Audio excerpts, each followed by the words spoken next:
dan berjumpa lagi dengan saya. Bagaimana keadaan Anda hari ini?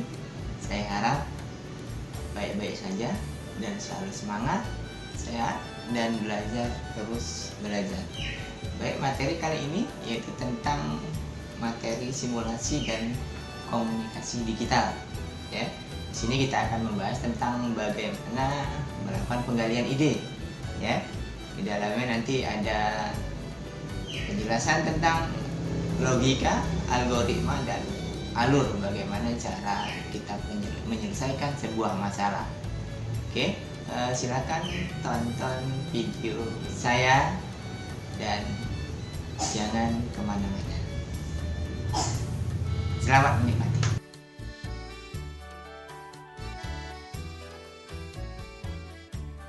Baik, materi kali ini yaitu tentang penggalian ide. Ya, diharapkan dengan kita mempelajari materi ini, kita mampu menggali ide-ide, mampu menyelesaikan masalah tanpa memunculkan masalah baru. Ya, mungkin secara logikanya seperti itu. Baik, dalam penggalian ide, kita harus kenali dulu apa itu logika. Ya, bagaimana manusia berpikir dengan benar? Tentu salah satunya, ketika berpikir dengan benar berarti kita harus menggunakan yang namanya logika atau berpikir yang masuk akal, logis. Kita ingat bahwa kita sebagai manusia itu makhluk paling mulia, sebab dianugerahi oleh berbagai kelebihan tidak diberikan kepada semua makhluk selain manusia. Apa kelebihannya? Kelebihannya kita diberi akal, kita diberi pikiran, ya, akal pikiran, sehingga dapat memilih hal yang benar, bermanfaat, dan meninggalkan yang tidak bermanfaat atau mudarat. Nah, itu manusia, ya. Nah, kita mampu berpikir, sementara hewan tidak mampu berpikir, ya. Dalam setiap keadaan, seorang manusia membutuhkan pola pikir yang logis, ya. Logis itu berarti berpikir dengan cara yang benar, masuk akal dan sesuai dengan hukum logika. Ya, atau logika ini juga sering disebut dengan alat menjaga dari kesesatan bernalar. Ya. Jadi agar kita tidak sesat berpikir, maka kita harus menggunakan logika. Ya. Nah, seseorang membutuhkan kemahiran bernalar logis agar dapat menghasilkan kesimpulan yang benar. Saya contohkan ketika kita ingin berangkat ke sekolah. Setelah itu, ketika di dalam perjalanan kendaraan kita bocor. Apa solusi yang kita perbuat? Salah satunya adalah menempel ban, ya, dan selanjutnya menghubungi sekolah bahwa akan sampai dengan terlambat. Nah, sehingga kita berpikir di sana, ketika ada permasalahan kita berpikir, kita mengetahui solusinya. Itu logis. Ya. Nah, jadi kalau kita lihat dari konsepnya, ya berpikir logis itu ya berpikir masuk akal. Setelah itu memenuhi hukum logika. Ya, kalau ban bocor, apa yang harus dilakukan? Ganti ban bisa, tambal ban bisa. Itu masuk akal. Dan memenuhi hukum logika. Jangan pula ban bocor, tapi yang dibongkar mesinnya. Nah, tentu tidak memenuhi hukum logika dan tidak masuk akal. Nah, jadi kita diajak untuk berpikir logis, ya. Logis itu berarti masuk akal, ya. Dan kalau kita lihat dari katanya, ya, awal katanya, logika berasal dari kata logos, artinya apa? Nalar. Ya, jadi kita sudah simpulkan, ya. Kita simpulkan bahwa logika adalah bagaimana manusia berpikir dengan benar. Mungkin singkat katanya seperti itu. Apa manfaatnya? Ya, banyak yang manfaat kita bisa ambil. Ya, salah satunya menjaga supaya kita selalu berpikir benar dan menggunakan asas-asas sistematis. Ya. Dan kedua, membuat daya pikir menjadi lebih tajam. dan menjadikan lebih berkembang. Yang ketiga, membuat setiap orang berpikir cermat, objektif, dan efektif dalam berkomunikasi. Dan yang keempat, meningkatkan cinta kebenaran dan menghindari kesesatan berpikir. Ya. Jadi kalau saya contohkan lagi, ketika kita terlambat ke sekolah, bagaimana agar kita bisa mengikuti pelajaran, sementara di depan ada satpam. Bagaimana cara masuk ke sekolah? Kalau kita tidak berpikir dengan nalar yang benar, mungkin caranya lewat pagar. Tapi kalau kita berpikir dengan nalar yang benar, kita tetap melalui gerbang dan melapor kepada satpam. Itu salah satu berpikir secara logika. Ya. Nah, selanjutnya, nih salah satu fungsinya ya, beberapa fungsi, banyak fungsinya nih ya, sebagai alat untuk menarik kesimpulan ya. Jadi menarik kesimpulan ada yang sifatnya deduktif, artinya penarik kesimpulan bergerak dari pernyataan benar yang umum ke yang khusus. Contohnya ya, semua siswa SMK harus disiplin dan bertanggung jawab. Khususnya Sandi adalah siswa SMK. Dari dua kata tersebut, kita bisa kasih kesimpulan bahwa Sandi harus disiplin dan bertanggung jawab. Oke, selanjutnya ada induktif, ya, penarikan kesimpulan yang bergerak dari pernyataan benar ke khusus. Pernyataan yang khusus ke umum, ya, pernyataan benar yang khusus ke umum. Contohnya, Depi rajin belajar, dia mendapat hasil yang memuaskan. Khusus, Yuda rajin belajar, dia mendapat hasil yang memuaskan. Khusus lagi, Tika rajin belajar, dia mendapatkan hasil yang memuaskan. Nah, sehingga dari 3 pernyataan khusus tadi kita bisa simpulkan, siswa yang rajin belajar maka akan mendapat hasil yang memuaskan. Itu salah satu menarik kesimpulan menggunakan logika. Nah, selanjutnya ada istilahnya algoritma. Algoritma adalah bagaimana cara menyelesaikan suatu permasalahan dengan baik dan berurutan. Ya. Ini kita contohkan, ya, kita contohkan. Dina adalah seorang siswa SMK, setiap hari dia pergi ke sekolah. Setelah melakukan sarapan, pada suatu hari, ketika Dina akan sarapan, yang tersedia hanya nasi tanpa sayur dan lauk. Kemudian terpikir oleh Dina untuk membuat tumis tauge tempe dengan langkah-langkah berikut. Siapkan tempe tauge, tempe, cabai, bawang merah, bawang putih, lengkuas, dan bahan lain yang diperlukan.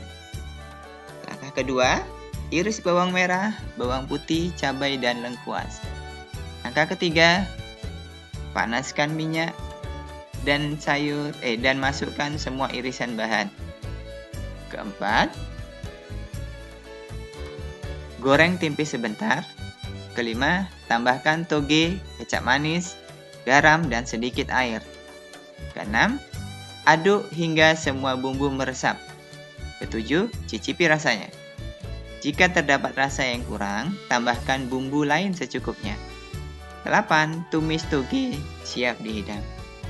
Nah, dari pernyataan tersebut, ya, kita bisa melihat ini merupakan penyelesaian masalah dengan menggunakan langkah-langkah penyelesaian masalah. Nah, langkah-langkah inilah yang dinamakan dengan algoritma.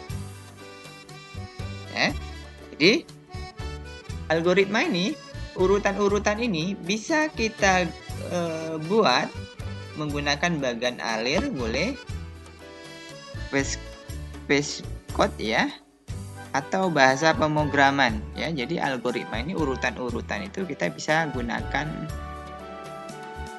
bagan alir, ya, salah satunya, atau sering juga disebut dengan flowchart. Ya. Apa itu bagan alir? Sebuah bagan menunjukkan aliran algoritma dan menampilkan langkah-langkah penyelesaian terhadap suatu masalah. Ya, Fungsinya apa? Salah satunya dokumentasi proses, ya. Bagan alir dapat digunakan untuk mendokumentasikan proses menjadi lebih terorganisasi dengan baik. Selanjutnya, petunjuk untuk memecahkan masalah. Runtutan langkah dari yang umum menuju ke khusus atau sebaliknya merupakan petunjuk pemecahan masalah yang digambarkan dengan bagan alir. Apalagi fungsinya? Sebagai pemrograman, ya. Bagan alir ini dapat digunakan untuk menggambarkan garis besar program yang dibuat. Ya, bagan alir juga digunakan merancang navigasi pengguna pada tampilan user interface aplikasi yang akan dibuat. Ya, selanjutnya manfaatnya adalah mengkomunikasikan hal-hal yang prosedural. Nah, jadi kita sudah berbicara logika agar berpikir dengan benar, ya. Setelah itu kita tadi sudah menjelaskan tentang algoritma. Algoritma adalah urutan-urutannya bagaimana menyelesaikan masalah dengan baik dan benar. Nah, selanjutnya urutan ini bisa kita buat secara rinci menggunakan bagan alir. Oke. Atau sering juga disebut dengan flowchart, ya. Nah, simbolnya apa? Simbolnya seperti ini. Nih, simbol seperti kapsul ini dinamakan dengan terminator. Ya. Simbol ini berfungsi menandai awal dan akhir sebuah flowchart dan terdiri dari dua label, digunakan untuk memulai dan mengakhiri sebuah flowchart. Selanjutnya simbol kedua adalah kotak. Ini simbol proses. Ya, menyatakan proses yang dilaksanakan pada tahapan tertentu. Selanjutnya ada simbol keputusan atau sering disebut dengan decision, ya. Digunakan untuk pengambilan keputusan terhadap suatu kondisi, ya. Jadi nanti ada dua keputusan, iya atau tidak, ya. Jika iya, berarti menghasilkan keadaan benar, ya. Jika tidak, berarti menghasilkan keadaan salah. Selanjutnya ada subproses, ya. Ini adalah simbol subproses, ya. Simbol ini menandakan bahwa di dalam subproses ini terdapat kegiatan lagi di dalamnya. Ya, terdapat bagian-bagian proses di dalamnya. Nah, selanjutnya ada simbol database. Database ini simbol pangkalan data, biasanya dikatakan seperti drum, ya. Selanjutnya ada tampilan, ya, display. Ini biasanya untuk komputer, ya, pemrograman. Ini adalah tampilan peralatan output, ya. Selanjutnya ada simbol pan card, ya, kartu, ya, menyatakan kartu dapat digunakan untuk masukan dan keluaran. Dan tidak lupa ketika kita gunakan flowchart itu ada petunjuk alir, ya, atau disebut dengan flow direction. Nah, selanjutnya ada simbol masukan manual, ya, mempresentasikan masukan yang dapat dilihat secara manual. Selanjutnya simbol dokumen, digunakan menunjukkan penggunaan dokumen yang terkait, misalkan berupa masukan atau hasil dari proses. Selanjutnya data, ya, simbol ini menyatakan data tertentu yang terkait dari sebuah flowchart. Selanjutnya di sini ada operasi manual, berarti mempresentasikan operasi yang dapat dilihat secara manual. Selanjutnya di sini ada persiapan atau preparation, ya, mempresentasikan persiapan yang dapat dilakukan sebelum menuju ke langkah berikutnya. Selanjutnya ada konektor, digunakan menghubungkan suatu langkah dengan langkah lain dalam sebuah flowchart. Terdiri dari onPack, ya, digunakan sebagai titik awal. Dan selanjutnya ada OPEC, ya. OPEC ini titik akhir, ya. Ya, OPEC ini digunakan sebagai titik temu penghubung, ya. Nanti kita akan lihat bagaimana prosesnya. Selanjutnya ada simbol anotasi, ya. Simbol ini mempresentasikan informasi deskriptif tambahan, komentar atau catatan penjelasan. Oke, kita akan coba bagaimana cara membuat algoritma, ya, membuat urutan-urutan, ya, dengan benar. Oke, ini contohnya, berangkat ke sekolah merupakan aktivitas harian kita, ya. Terdapat beberapa langkah yang dapat dipersiapkan sebelum berangkat sampai ke sekolah.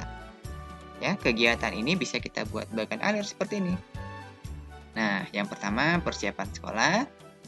Kita gunakan simbol kapsul, ya. Kapsul atau terminator. Ingat, tadi terminator, ya, bisa kita gunakan itu di awal dan di akhir, ya. Terminator ini ada pembuka dan penutup. Selanjutnya, kegiatan yaitu mandi, ya. Mandi. Ini kita gunakan subproses. Kenapa subproses? Karena mandi ada kegiatannya lagi. Ada proses-proses yang lain. Selanjutnya setelah mandi, sarapan. Juga kita gunakan simbol subproses. Atau sering juga disebut dengan alternate proses, ya. Selanjutnya berangkat ke sekolah dan akhirnya kembali ke terminator, berangkat sekolah. Nih, contoh penggunaan flowchart dalam membuat algoritma berangkat ke sekolah. Nah,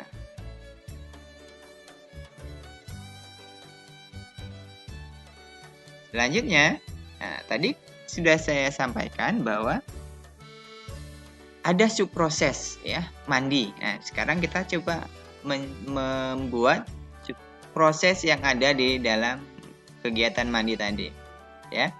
Pertama, siapkan peralatan mandi, misalkan anduk, ya, pakai ganti, sabun dan lain-lain. Setelah itu, setelah semua siap, masuk ke kamar mandi, lepas baju, siram air ke seluruh anggota badan, gunakan sabun, sampo, bilas badan dengan air, gosok gigi, gunakan anduk, mengeringkan seluruh tubuh, pakai baju ganti, dan keluar dari kamar mandi.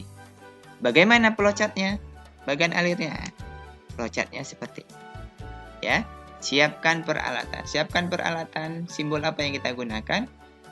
Siapkan peralatan berarti simbol preparation, ya. Persiapan. Masuk ke kamar mandi, di sini ada proses, ya. Lepas baju, proses juga, guyur badan, proses, bersabun, ya, bilas badan, gosok gigi, pakai anduk, pakai baju, keluar kamar mandi. Nah, berarti ini adalah bagian dari subproses mandi tadi. Nah, sekarang kita contohkan lagi, kita lihat lagi algoritma ketika sarapan, ya. Lihat makanan di meja, apakah tersedia atau tidak. Jika tersedia, berarti sarapan. Jika tidak, ya, ingin membuat atau membeli sarapan. Nah, itu nanti ada keputusan, ya. Periksa apakah sarapan tersedia bahan makanan. Periksa apakah tersedia bahan makanan yang terdapat dimasak atau jika ingin membuat sarapan. Oke, logika apanya seperti ini. Algoritma atau flowchartnya seperti ini. Periksa makanan ini suatu proses, ya. Di sini ada discussion, ya. Keputusan. Dicek ada nggak sarapannya. Kalau ada, berarti langsung sarapan. Ya, jika tidak, berarti harus masak. Mau masak atau tidak? Kalau mau masak, berarti kita cek bahannya ada atau tidak. Ketika bahan ada, berarti kita buat sarapan, akhirnya kita bisa ikut sarapan. Dan jika tidak ingin masak, berarti kita bisa beli sarapan. Mungkin nanti sarapannya di rumah. Atau cek masak, dicek bahan ternyata tidak tersedia. Berarti kita tidak sarapan. Ini contoh dari algoritma ketika sarapan. Selanjutnya, algoritma ketika berangkat sekolah, ya. Periksa kondisi, ya. Di sini ada juga discussion, ya. Jika kondisi sepedanya baik, berarti kita bisa berangkat. Jika tidak, kita berpikir mau naik apa? Mau naik angkot Kalau iya, berarti kita pilih angkotnya, kita tunggu di depan. Misalkan ada angkot ya. Jika tidak, mungkin ada pilihan lain, naik ojek ya. Jika kita memutuskan untuk pilih ojek, ya berarti discussion-nya iya, kita pilih ojek. Tapi kalau tidak, berarti kita bisa tentukan pilihan-pilihan yang lainnya. Oke. Ini saya beri tambahan lagi contoh algoritma membuat sebuah kue coklat ya.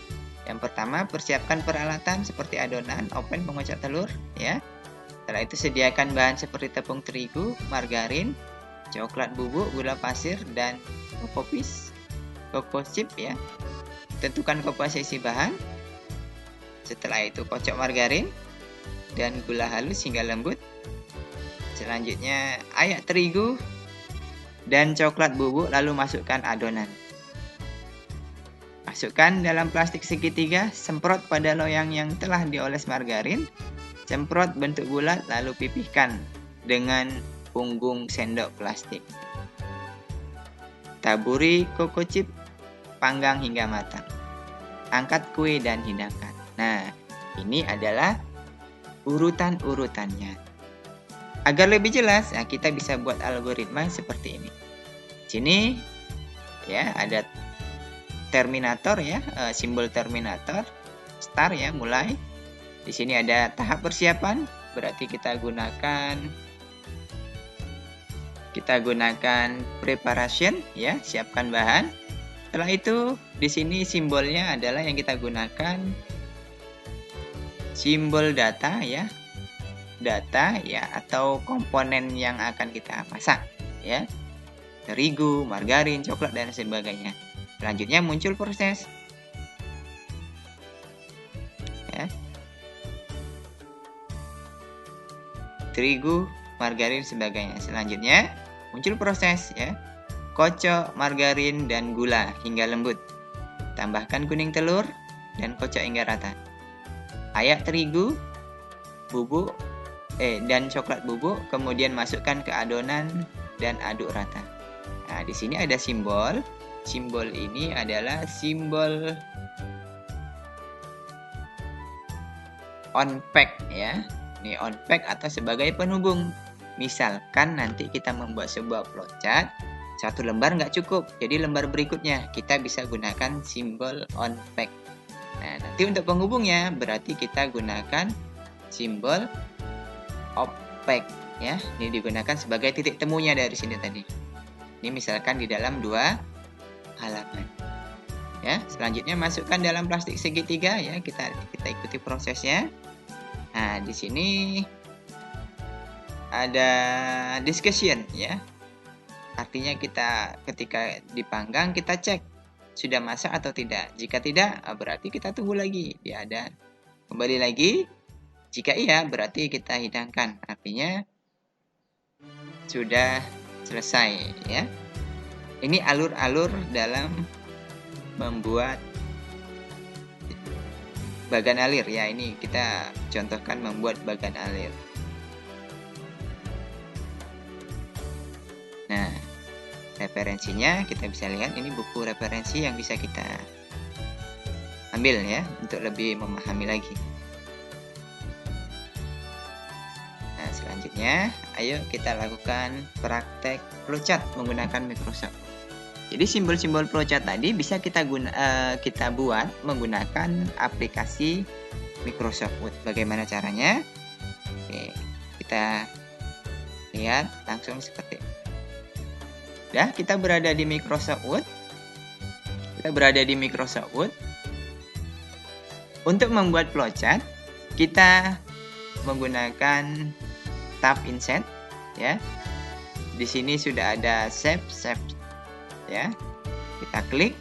Di sini ada flowchart. Nah, inilah simbol-simbol flowchart yang ada. Nah, kita tinggal menerapkannya sesuai dengan kebutuhan kita. Ya, simbolnya sudah ada di sini semua. Oke, kita akan contohkan bagaimana membuat flowchart tentang masak kue coklat tadi ya. Kita akan coba ya. Yang pertama kita ambil simbol Terminator ya, start. Kita katakan ya, setelah itu tanda panah. Nah, setelah itu persiapan. Kita masukkan lagi simbol preparation ya. Preparation. Setelah itu, jadi sederhana, cara membuat flowchart ini sederhana. Ini kita bisa copy ya. Kita copy, setelah itu paste. Setelah paste ini tinggal taruh aja ke bawah. Oke, selanjutnya simbol apa lagi? Simbol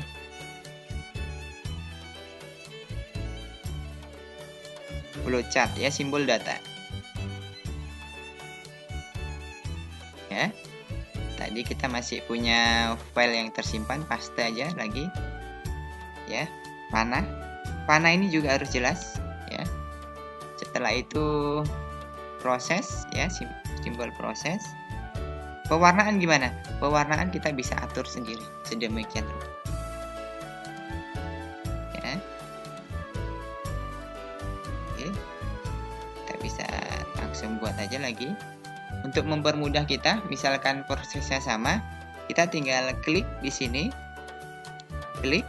Setelah itu tahan CTRL-nya, tahan mouse-nya, tarik ke bawah. Secara otomatis akan mengcopy. Akan mengcopy ke bawah. Nah, selanjutnya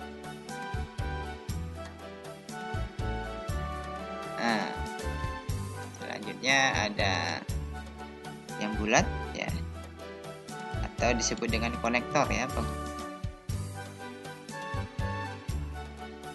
Oke. Terus penghubung op-nya atau kita gunakan opaque connect, pembuka ya. Sini kita buka. Setelah itu kita bisa copy aja dengan tekan CTRL.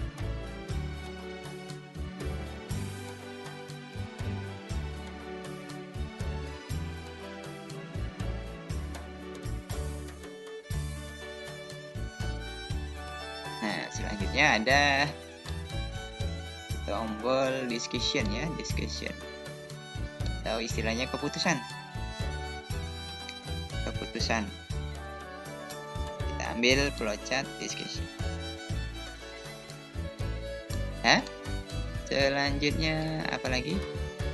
Selanjutnya masih ada tombol proses. Bukan tombol ya, simbol proses. Selanjutnya terakhir ada tombol bukan tombol, simbol N akhir. Nah, caranya sederhana. Tinggal kita copy panahnya.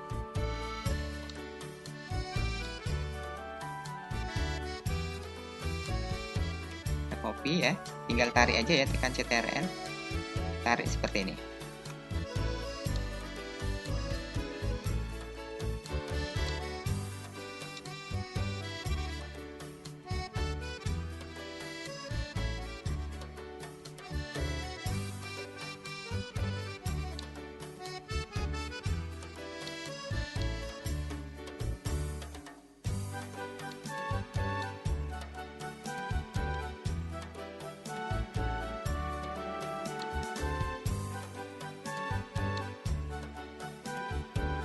Simbolnya sudah jadi, tinggal kita isi. Caranya edit, klik kanan edit text. Nah, ya. Setelah itu siapkan alat. Di detect lagi ya. Siapkan alat. Selanjutnya bahan-bahannya kita masukkan ya. Terigu,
membuat ya diagram alir atau algoritma tentang masa coklat ya. Mungkin kalau kita mau cetak, kita langsung print ya, melihat hasilnya. Kita bisa lihat, ini hasilnya, print preview. Ini hasilnya. Ya, kita tinggal pilih print yang mau kita gunakan. Setelah itu klik print, maka akan tercetak.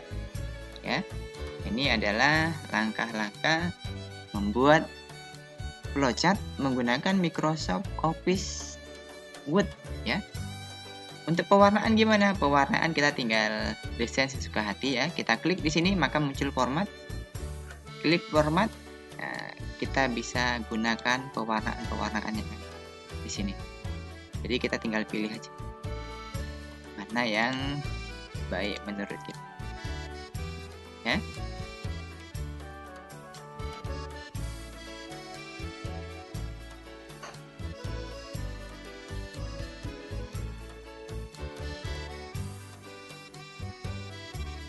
Pembelajaran hari ini ya, kita sudah menerangkan tentang apa itu logika ya, apa itu algoritma, dan apa itu bagan alir. Oke, diharapkan kita semua mampu berpikir secara logis ya, berpikir secara benar, dan melakukan sesuatu dengan urutan yang benar ya, dengan menggunakan algoritma, dan menjelaskannya menggunakan bagan alir. Baik, akhirnya sampai di ujung materi. Nah, jadi kesimpulannya adalah logika adalah bagaimana cara kita berpikir dengan benar, menyelesaikan sesuatu dengan benar. Dan algoritma adalah bagaimana cara menentukan alur-alur, urutan-urutan penyelesaian masalah dengan baik dan benar pula. Ya, untuk lebih memperkuat agar kita bisa menjelaskan secara detail, kita bisa menggunakan bagan alir yaitu flowchart. Mungkin sekian dari saya. Bertemu lagi di